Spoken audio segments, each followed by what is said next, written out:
તો ભાઈ હવે આ સુરત ઇન ધ આર્ચીવ. હવે આ બીજી રૂમમાં આપણે આવી ગયા. બીજી રૂમમાં આવતા જ ગેટ પાસે છે ખ્વાજા ફર સલામની ખુદાવના ખાન. એટલે ભાઈ આ નામ વાંચતા ભાઈ સરકાર નથી આવડતા અને આવા સારા ઇતિહાસ આપે છે તો આપણે વાંચવાનું રહેવા દઈએ. બસ ખાલી આપણે મેપ જોઈએ તો સુરત ઇન પોલ્યુશન વર્લ્ડ, સર્વદેશીય દુનિયામાં સુરત. તો ભાઈ આ બધા મેપ છે. ભારત અને સિલ્ક માર્ગ, થિયોવાની ફ્રાન્સિકો કામાકયો જેબન ગાસ્ટર્લી અને બાસ્ટિડા રામોસિયો 1554માં. વુડકલ નકશો, લાકડામાં કોતરણી ઉપયોગ. તો ભાઈ આ લાકડામાં બનાવેલો નકશો છે, તમે જોઈ શકો છો. એનો તો આપણે એક ફોટો જ છે આપણી પાસે, પણ એ લાકડામાં બનાવ્યો છે તો રિયલમાં કેવો લાગતો હશે તમે જોઈ લો. આ બધા નકશા મોસ્ટ ઓફલી વુડમાં બનાવેલા છે એવું કહે છે આ લોકો. તો આ જોઈ લો, ભારત અને મધ્ય પૂર્વ, ઇન્ડિયા અને મિડલ ઇસ્ટનો મેપ એ ટાઈમમાં 1596ની સાઈડમાં આપેલો છે ભાઈ. તો આપ જોઈ શકો છો એ ટાઈમનો મેપ આવો હતો. અને એ લોકોની ભાષા બી થોડીક આમ આપને અજીબ લાગે, એટલે આપણે એની ભાષા બી પરફેક્ટલી રીડ કરતા ના ફાવે. મારે અરેબિયન સાગર. તો ભાઈ જોઈ શકો છો. અને હરેક કયા કયા સાલે શું થયું, કયો મેપ કોણે બનાવ્યો, એ બધી ડિટેલ અહીંયા આપી છે. તો તમે જ્યારે ખરેખર આવો તો બહુ ઝાઝો બધો ટાઈમ લઈને આવજો, જેનાથી કે તમે હિસ્ટ્રીને રીડ કરી શકો અને વાંચી શકો ભાઈ. તો જ તમને ખ્યાલ આવશે કે કયા ટાઈમે શું થયું હતું એમ. તો આ 1630નો નકશો છે આવડો. અને આ મેપ પૂર્વ ભારત નજીકના દેશો, વસાહતો, ફેક્ટરીઓ, પ્રદેશો વિશેની સમજ આપતા નકશામાં England, Spain, France, Holland, Denmark, Portugal દર્શાવવામાં આવ્યા છે. અને આ લંડનથી મેપ બનાવવામાં આવ્યો. તો ભાઈ છે આ જોઈ લો, અહીંયા છે ઇન્ડિયા, સ્પેન ને એવા બધા દેશો એને બતાવ્યા છે આ મેપમાં. આ ઇન્ડિયાનો ખરેખર આવો જ છે. તો અને આ ગુજરાત આપણું જોઈ લો, ગુજરાતને થોડુંક બનાવ્યું છે એવી રીતે.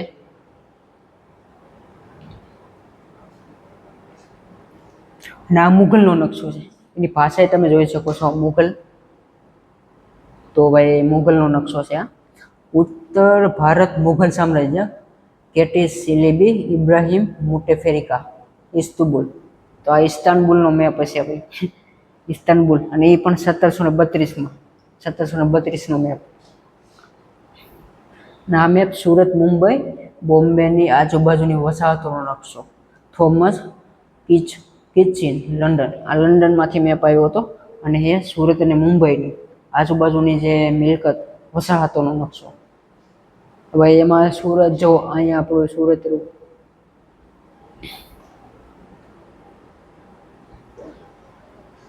ભારતીય સમુદ્રનો સંશોધક નકશો.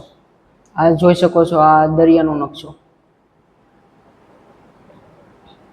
અને ભારતીય અને એ કોણ બન્યો હતો? જેક્યુસ નિકોલસ લેબિન. 1746માં છે. તો અર્જુન અને શ્રી કૃષ્ણ ત્રગાડી.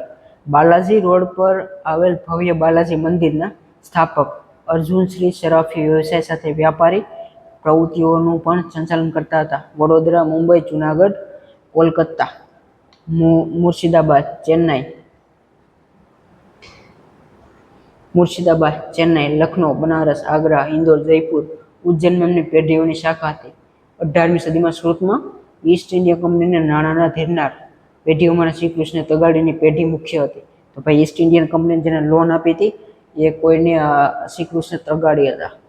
વાહ. બાલાજી રોડ પર ભવ્ય મંદિર બંધાવ્યું હતું. અને 1804માં શ્રી કૃષ્ણ ત્રગાડી યુદ્ધ કરવા માટે ઈસ્ટ ઇન્ડિયા કંપનીને 20 લાખની જંગી લોન આપી. તો 20 લાખની લોન એ ટાઈમે, એટલે 1804માં, એનો મતલબ ખરબો રૂપિયા થાય, બહુ ઝાઝા રૂપિયા થાય. મતલબ ઇન્ડિયા કોઈ ગરીબ દેશ નહોતો મારો ભાઈ.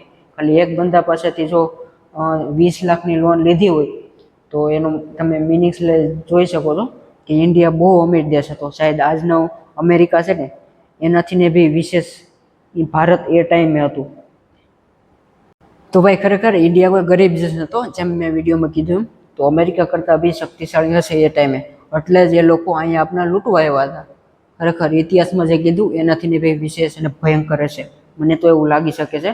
કારણ કે આ લોકો જો 20-20 લાખ રૂપિયા એ સમય આપી શકતા હોય ઈસ્ટ ઇન્ડિયા કંપનીની લોન, તો તમે જોઈ શકો, વિચારી શકો કે એ સમયે પૈસો કેટલો હશે ઇન્ડિયામાં.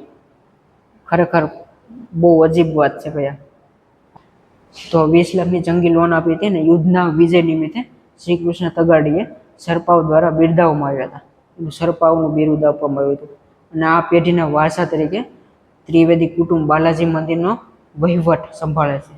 બાલાજી મંદિરનો જે વહીવટ સંભાળે ને એ શ્રી કૃષ્ણ તગાડી એની પેઢીઓ સંભાળે છે ભાઈ. તો આ રીતે મેપ આપને બહુ લોંગ આપ્યો છે, હું દૂરથી તમને બતાવું તો જોઈ શકો છો. આ બધા મેપ છે અને આ કઈ ભાષામાં છે કંઈ ખબર નથી પડતી, પણ છે તો મેપ જ. આપણે જોઈએ, સુરતના કિલ્લાનો પ્લાન અંગ્રેજો દ્વારા 1759માં સુરત પર અધિકાર સ્થાપ્યા પછી, મતલબ સુરતને કબજે કરી લીધું આ લોકોએ 1759માં. એ પછી 1760માં તૈયાર કરવામાં આવેલો કિલ્લાનો સચોટ નકશો, કિલ્લાનો રિયલ નકશો એને આપ્યો તો 1760માં. જે તમે જોઈ શકો છો અહીંયા આપણે ઈસવીસન આપ્યું છે 1760, ત્યારે એને રિયલ મેપ આપ્યો હતો. આ મતલબ 1760માં આપણે એના ગુલામ બની ગયા હતા. સુરતનું પબ્લિક એના અંડર હતું. પછી આ આપણે શું છે, હરમર મોલની નજરેથી સુરતની સમૃદ્ધિ, ઈસવીસન 1715માં. તાપી કિનારેથી સુરત 1836. તાપી કિનારેથી સુરત કેવું દેખાતું એ જોઈ શકો છો. આ એનો મેપ છે, સોરી આ એનો એક ફોટો આપણે આવ્યો છે. અને આ આપણે કિલ્લો બતાવી શકે છે. કન્ટિન્યુ બોર્ડર જ હશે એ ટાઈમે, જો આપણે જોઈ શકો છો. 1744માં ફિલિપ બાલદિવસે જોયેલું સુરત. તો આ ભાઈ આપણે જે બુક્સમાં ઘણી વાર ઇમેજ આપતા ને એ આ ટાઈપનો મેપ, આમનો નકશો, મતલબ એ ટાઈપનો ફોટો આપતા. તો આ એ ફોટો છે જે 1744માં ફિલિપ બાલદિવસે જોયેલું સુરત છે. આ ફોટો બી એનો જ છે, બાલદિવસે આપેલું. અને આ એના ફોરેનના મેપ. ઇંગ્લેન્ડ નહીં, સોરી યુકે. અને આ શિવગોરી ગજ્જર, એ સુરતના પ્રસિદ્ધ ગજ્જર કુટુંબના 1871માં તેનો જન્મ થયો હતો. પ્રાથમિક શિક્ષણ મેળવ્યા બાદ નાની વયે લગ્ન થયા. માત્ર 17 વર્ષની ઉંમરે તેને વૈવેધ્ય પ્રાપ્ત થયું. બરાબર, લગ્ન થયા 17 વર્ષની ઉંમરે. બાજીગૌરી મુનશી સાથે તેમના વનિતા વિષયની સ્થાપના કરી. દુઃખી મહિલાઓની સેવા કરવામાં પોતાનું સ્ત્રીધન અને જીવન અર્પણ કર્યું. સૌરાષ્ટ્રમાં દુકાળ સમયે ઘેર ઘેર જઈ નાણાં ઉઘરાવી રાહત કાર્યમાં યોગદાન આપ્યું. સૌરાષ્ટ્રમાં દુકાળ પડ્યો હશે એ જોવું પડશે ભાઈ, એ બી જોવું પડશે ક્યારે થયો હતો. અને ઘર ઘર જઈને નાણાં ઉઘરાવી રાહત કાર્યમાં યોગદાન આપ્યું. સરકારે તેમની અનેકવિધ સેવાઓની કદર કરીને કેસરે હિંદનો ચંદ્રક આપ્યો હતો. કેસરે હિંદનો ચંદ્રક મેળવવામાં લેડીઝ શિવગોરી ગજ્જર. તેમને વનિતા વિશ્રામના રૌપ્ય મહોત્સવ નિમિત્તે તેમને માનપત્ર આપવામાં આવ્યું હતું. તેઓ બહાદુર ક્રાંતિકારી હતા. તેમનું જીવન નારી સમાજને પ્રેરણાદાયી અને આશીર્વાદરૂપ હતું. નિરાધાર વિધવાઓનું જીવનમાં આત્મવિશ્વાસની જ્યોત પ્રગટ કરનાર શિવગોરી ગજ્જરનું 1945માં અવસાન થયું હતું. 1945માં ભાઈ અવસાન થયું હતું.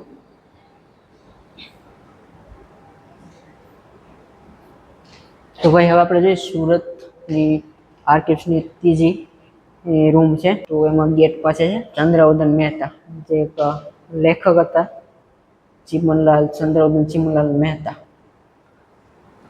શાયદ એની ઘણા બુક્સ ને એવું લખીએ છે, બહુ યાદ નથી, પણ ભણવામાં આવતા એ તો મને ખ્યાલ છે, થોડું ઘણું યાદ છે, હજે ભૂલી નથી ગયા.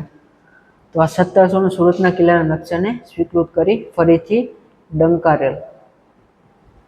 તો ભાઈ જોઈ શકો છો બધા મેપ બનાવ્યા એને.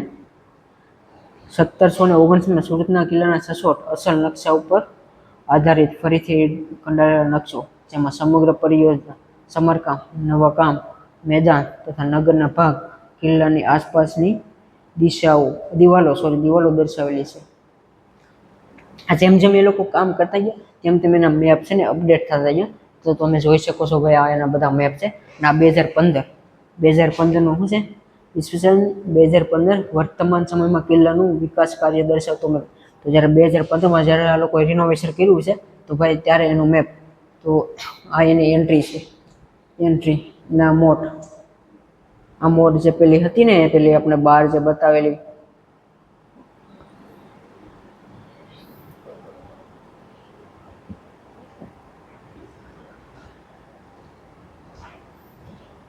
તો આ શું છે, પાર્ટિશન વોલ ઉપરના પ્લાસ્ટર પેનલને કાઢી લાકડાની ફ્રેમો લાગીને રિપેર કરવામાં આવેલી છે એવી ખુલ્લી જગ્યાનું પ્રદર્શન માટે ઉપયોગમાં ઈસવીસન 1900માં પહેલાની પાર્ટિશન વોલને તેના મૂળભૂત સ્વરૂપે રાખવામાં આવી, જે પોલીસ વિભાગના સમયથી હતી.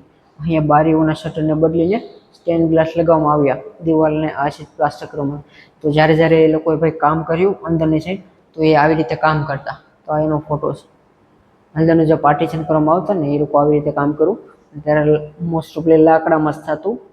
તો આપ જોઈ શકો છો, આ બધી લાકડાનું છે.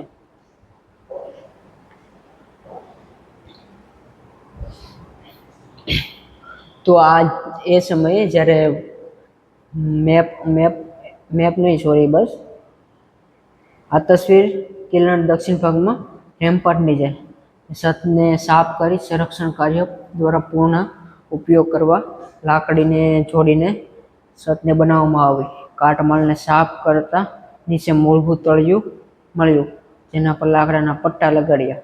મૂળ બારીઓને સંરક્ષિત કરી નવા શટરો અને સ્ટેન્ડ ગ્લાસ લગાવવામાં આવ્યા. પહેલાં આવું થઈ ગયું હતું, પછી એ લોકોએ રિનોવેશન કરીને જો આવું પરફેક્ટ લુક આપ્યો.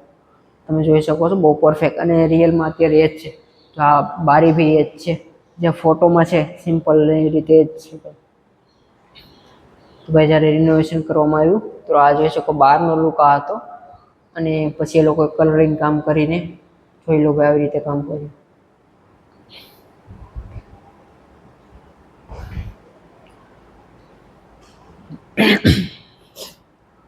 તો હવે ભાઈ બોટ શું છે, મિની મેર હોડી, કોઠીઓ. આ છે 18મી સદીઓની જ્યારે કોઠીઓ એ લોકો રાખતા, કોઠીઓ કરતા ને, બધો એની કોઠીઓ આવી જતી. એ આવી રીતે શાયદ રાખતા હશે. ના, એની બોટ છે ભાઈ લાંબી. આ કલાકૃતિઓ સરદાર વલ્લભભાઈ પટેલ મ્યુઝિયમમાંથી હંગારી લોન પર અત્રે પ્રદર્શિત કરવામાં આવી. એમાં લોન પર લીધેલી છે આ બધી. વાહ! તો સરદાર પટેલના મ્યુઝિયમમાંથી ભાઈ લાવેલા છે. અને આ બીજો મેપ છે. હવે આ શું છે, આમાં બ્રિટિશ એપિક શિપ્સ. આ એની બધી શિપ છે ભાઈ, તમે જોઈ શકો છો.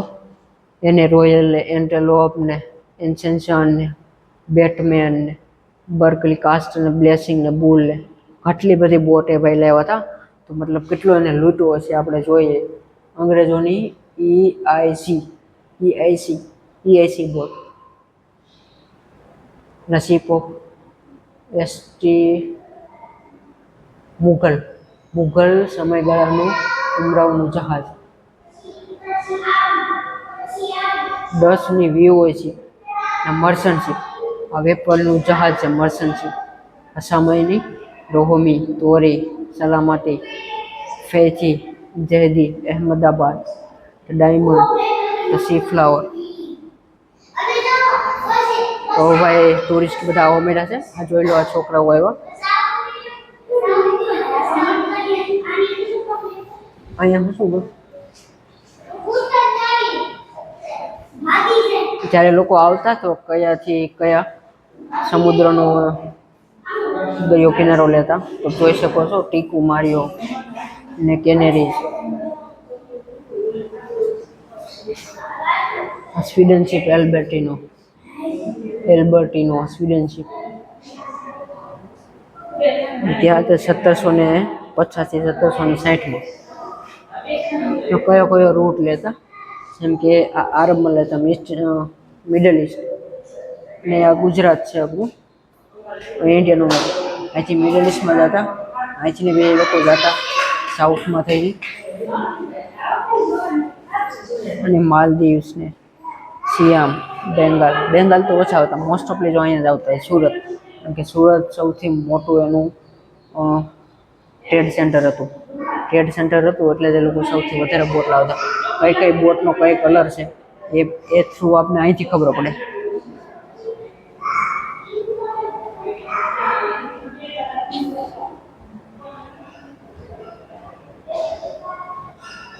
ને રિસ્ટોરેશન અત્યારે રિસ્ટોર કર્યો આખા કિલ્લાને.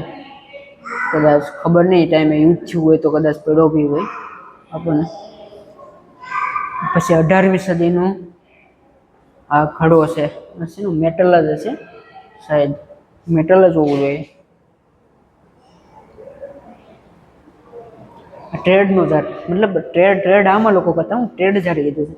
ટ્રેડ ઝાડ કોઠી એ લોકો કહેતા ને કોઠી કેવી હોય, તો બસ આવી રીતે કોઠી હોય ભાઈ. શું છે આ કલાકૃતિનો સરદાર વલ્લભભાઈ હંગામે આ લોનથી લાવ્યા હતા. ના માડાગાસ્કર જહાજ, માડાગાસ્કર જે જહાજ લાવ્યો હતો એ ભાઈ આવું હતું, જોઈ લો. એ આવું જહાજ હતું. અને એની પાસે જે દૂરબીન જે ટેલિસ્કોપ હતું એ લંડનનું હતું. લંડનનું બનાવેલું તમે જોઈ શકો છો, અહીં લખેલું છે લંડનનું. અને આ એનું પેલું જે દિશા બતાવતું હોય તે નામે યાદ નહીં આવે ભાઈ, તો તમે કોમેન્ટ કરી દેજો શું નામ હશે એનું. Compass, sorry. અને આ છે એનું કંપાસ, જે નોર્થ, ઈસ્ટ, વેસ્ટ અને સાઉથ એ બતાવે તે કંપાસ. સાચા ટાઈમે જ યાદ ન હોય, બાકી યાદ જ હોય. ઘણી વસ્તુ ખરેખર યાદ જ હોય, પણ જે ખરેખર ટાઈમે યાદ આવે ને એ જ ઇમ્પોર્ટન્ટ છે, નથી આવતું યાદ.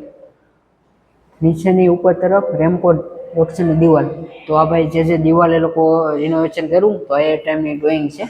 તો પહેલાં એ લોકોએ જે પડી ગઈ હતી દિવાલ એને ખરેખર આવી રીતે કરીને કામ કરેલું છે. આ બધી બારીઓ જે કલરિંગ આપણે બતાવે છે એ ક્યાં ક્યાં કઈ બારી છે એ બતાવ્યું ભાઈ. હવે જોઈએ આગળ શું શું છે.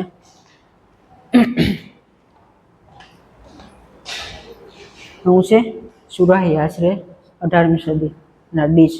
એની ડીશને આપેલી જાર છે એની, જે મેટલની છે, મેટલની ડીશ છે ભાઈ. આ નવાઝ અફઝલુદ્દીન ખાન, નવાઝ અબ્દુલ્લા, જે 1707માં ઔરંગઝેબના અવસાન પછી મુઘલ સલ્તનત નબળી પડતા 1733માં સુરતનો મુર્શિદ બખ્તાન સ્વતંત્ર નવાબ બન્યા. અને ત્યારબાદ સફરખાન મિયા અજમેર, પેલા નામે એવી નથી વસાતો, અબુઝીદીન, હફીઝુદ્દીન, નિમાજુદ્દીન, નસીરુદ્દીન, છેલ્લા નવાબ અફઝલુદ્દીન ખાન બન્યા. તેમના પિતા નસરુદ્દીનનું 23 સપ્ટેમ્બર 1821ના રોજ અવસાન થયું. પછી તેમના નવાબ બન્યા. અને 8મી ઓગસ્ટ 1842ના રોજ નવાઝ અફઝલુદ્દીન ખાનનું અપુત્ર અવસાન થતાં અંગ્રેજોએ સુરતને ખાલસા કરી યુનિયન જેકના ધ્વજને હેઠળ મૂક્યું.